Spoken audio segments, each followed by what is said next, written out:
So take off లో అమ్మ character అనుకున్నావు, ఫాదర్ క్యారెక్టర్ ఆయన అనుకున్నావు, విజయ్ గారిని అనుకున్నావు. ఎందుకంటే అతను కూడా wonderful actor, very good actor. వాళ్ళ నాన్నగారి దగ్గర నుంచి మళ్ళీ ఆ ఫ్యామిలీ అంతా, గోపరాజు రమణ గారు మొత్తం ఆ family. The best support co acting అంటే నేను కొత్త కాబట్టి కొన్ని టిప్స్ చెప్పడం, ఏం కాదు ఆగు నెక్స్ట్ ఇలా చేయొచ్చు అని అన్నారు. పాత లేదు హీరో, నాకు కొత్త. తను ఫస్ట్ డే నేను షూటింగ్ వచ్చినప్పుడు నేను కూడా టెన్షన్ తోనే వచ్చాను, ఎందుకంటే కథ విన్నాను.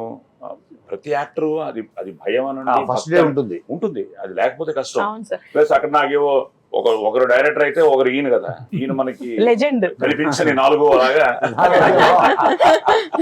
సో నాకు ఎప్పుడు ఫస్ట్ డే వచ్చి సెటిల్ అయ్యి డైరెక్టర్ ఓకే హ్యాపీ అనుకుంటే ఇంకా మనం వెళ్ళిపోవచ్చు. అలాగా ఎవరు కొత్త, ఈ సినిమా ఫైనల్ గా తను అనుకున్న కథని ఈ రోజు మనం జనానికి మన క్యారెక్టర్స్ మూలంగా మనం ఎక్స్ప్రెస్ చేసేదే సినిమా. సో ఆ విషయంలో ఐ థింక్ అందరూ బాగా చేశారు. సో మీరు కొత్తగా వచ్చినా చాలా మంచి పేరు వస్తుంది మీకు. నేను యాక్టర్ గా మీకు చెప్తున్నాను, you'll get a very good name and Kona nice decision. ఎందుకంటే తనే డిసైడ్ చేశావు అమ్మాయి అన్నాడు.